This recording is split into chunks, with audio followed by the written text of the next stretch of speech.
De volta ao seu programa. Hoje a gente vai falar sobre autismo, então assunto sério, importante, e nós vamos aprender juntos aqui detalhes sobre essa questão que envolve a nossa sociedade.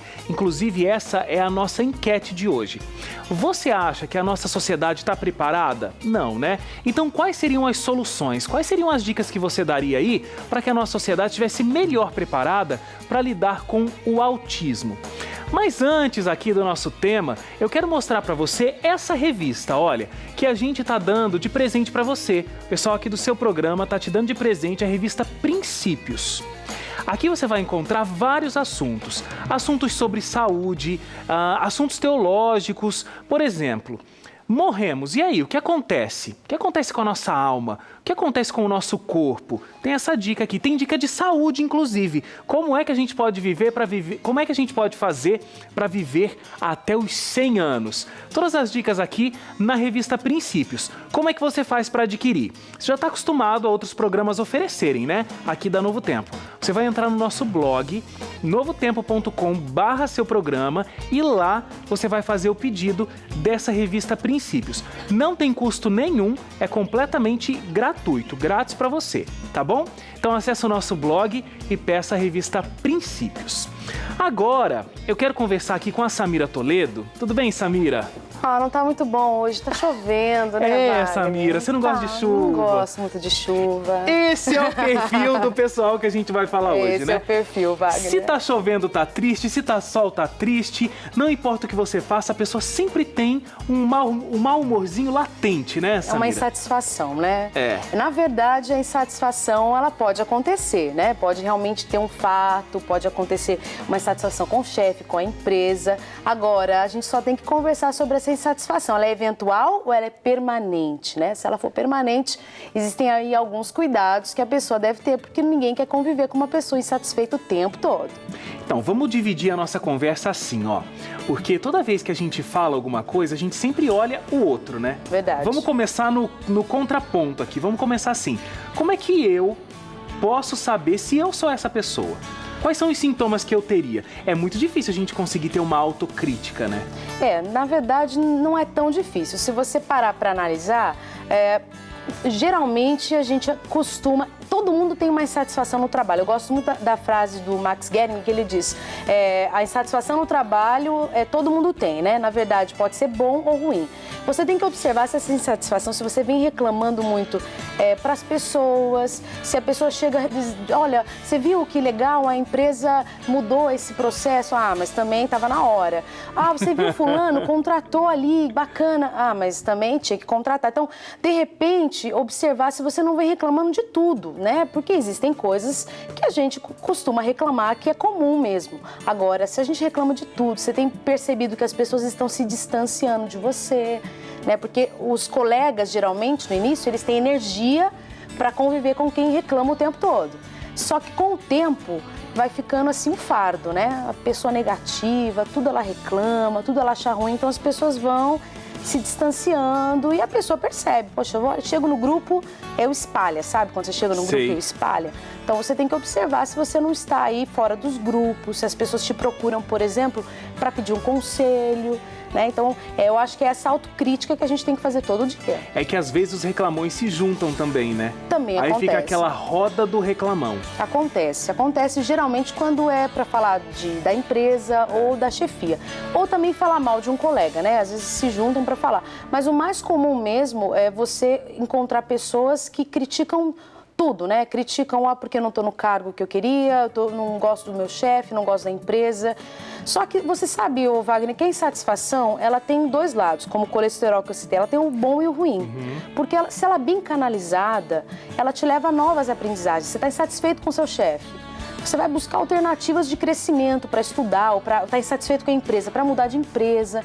Então, se bem canalizada a insatisfação, se ela é eventual e não permanente, como os críticos, ela é bom, ela faz bem para o indivíduo, porque ele acaba crescendo, buscando aí novos desafios, novas expectativas e oportunidades. É porque é estranho isso quando a pessoa também reclama, mas ela continua na mesma empresa, né? Porque se a empresa é tão horrível desse jeito, por que ela continua lá? Então eu acho que, né, você tem que fazer uma análise. se você está reclamando demais e as coisas estão complicadas, de repente é hora de procurar novos horizontes, né? Então, é essa autoavaliação que nós conversamos aqui. Você precisa rever seus conceitos. Você tem reclamado? Tem realmente razão do que você tem reclamado? O que você tem feito, então, para resolver isso? Dá para resolver? Você consegue resolver ali? Consegue mudar seu chefe? Consegue mudar a empresa? Consegue mudar as pessoas? Não? Então, você tem que buscar novas alternativas para que você fique feliz, né? Porque a pessoa que é autocrítica, que ela vive insatisfeita, ela contagia o ambiente negativo e acaba afastando pessoas e acaba levando isso para casa. Ninguém consegue separar Samira no trabalho e Samira em casa. Ela leva para casa essa insatisfação também. Então, olha, vamos fazer uma análise aí, se a gente não está reclamando demais, se a gente não está olhando o lado bom das coisas, só conseguindo olhar o lado ruim, que muitas vezes é o mais fácil, né? Muito mais fácil reclamar do que fazer uma crítica com uma ideia construtiva, né? A gente sabe reclamar, a gente não sabe como seria melhor. E todo mundo tem alguma insatisfação no trabalho, né? Eu tenho, você, todo mundo tem. Nós precisamos canalizar, tem que ser eventual, né? E cuidado, né? Fica a dica para o pessoal que está em casa, cuidado com quem você reclama. Porque às vezes nós estamos insatisfeitos, mas reclamamos com as pessoas erradas. Então busque pessoas que sejam próximas de você, o RH, pessoas, seu próprio chefe, se o problema não for o chefe, né? Para que você possa ter aí as pessoas certas com quem reclamar.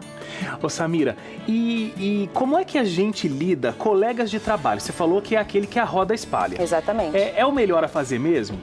Porque não é legal você ficar na companhia da pessoa que reclama o tempo todo, Então, mas né? aí tem um outro lado, que não é costume, mas que deveria ser. Se eu tenho um amigo, um colega de trabalho, nem um amigo, né? Um colega que seja o reclamão, a pessoa insatisfeita. Se eu sou uma pessoa proativa, quero o bem da pessoa, né? Desejo que ela até, poxa, tá chato, o pessoal tá ignorando, chama a pessoa para conversar.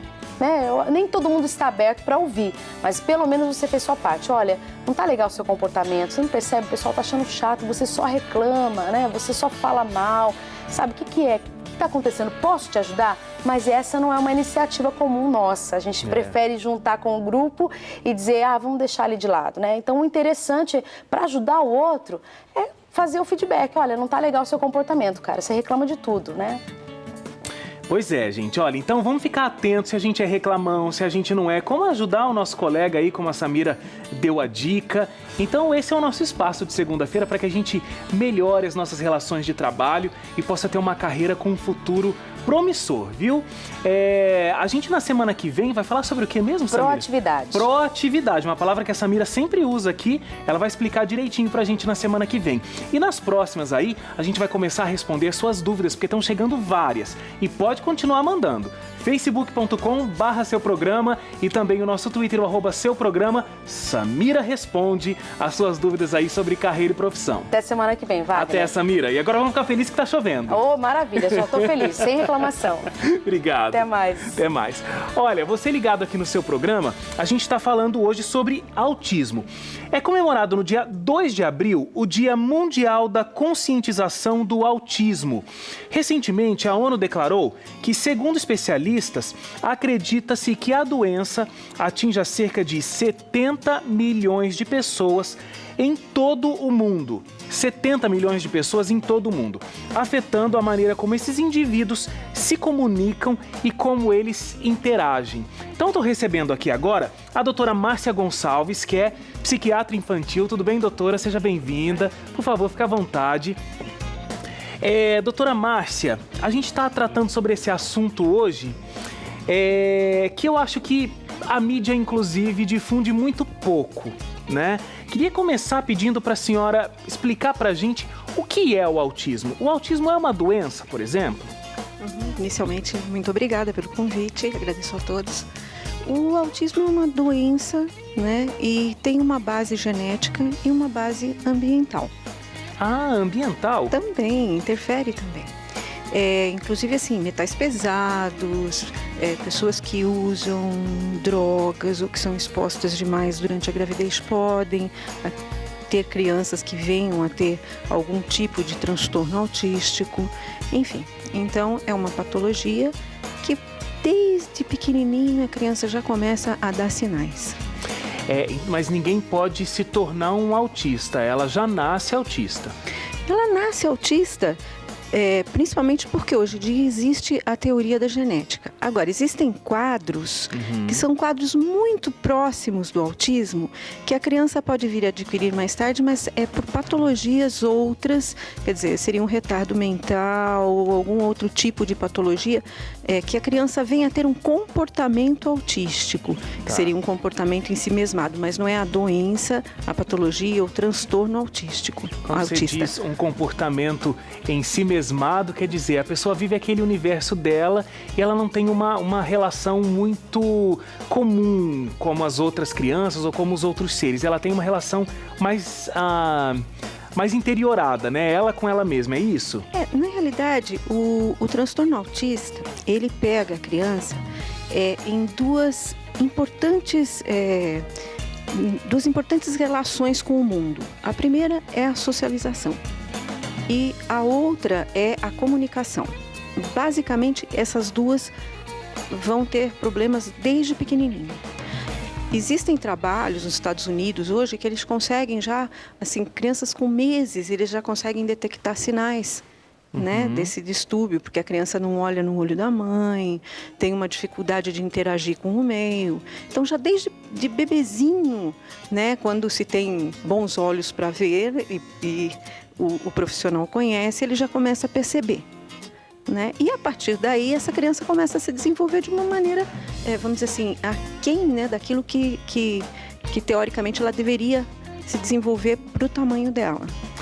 Olha, então, a gente tem muito ainda para descobrir aqui e conhecer sobre o autismo. A gente sabe que são diferentes os níveis também, no próximo bloco eu vou perguntar. Então, olha, não sai daí, o seu programa volta já. A gente vai continuar conversando com a doutora Márcia Gonçalves, que é psiquiatra infantil, e a gente vai estar recebendo também no primeiro bloco a Ivete Perretti. Ela é dona de casa e ela é mãe da Paola, que tem 14 anos, é diagnosticada como autista. Então a gente volta já para ampliar aqui essa nossa conversa e continue mandando as suas sugestões. Como você acha que a sociedade poderia estar melhor preparada para lidar com o autismo? Você conversa com a gente, você já sabe, pelo facebook.com/seuprograma e também pelo Twitter @seuprograma. A gente volta já.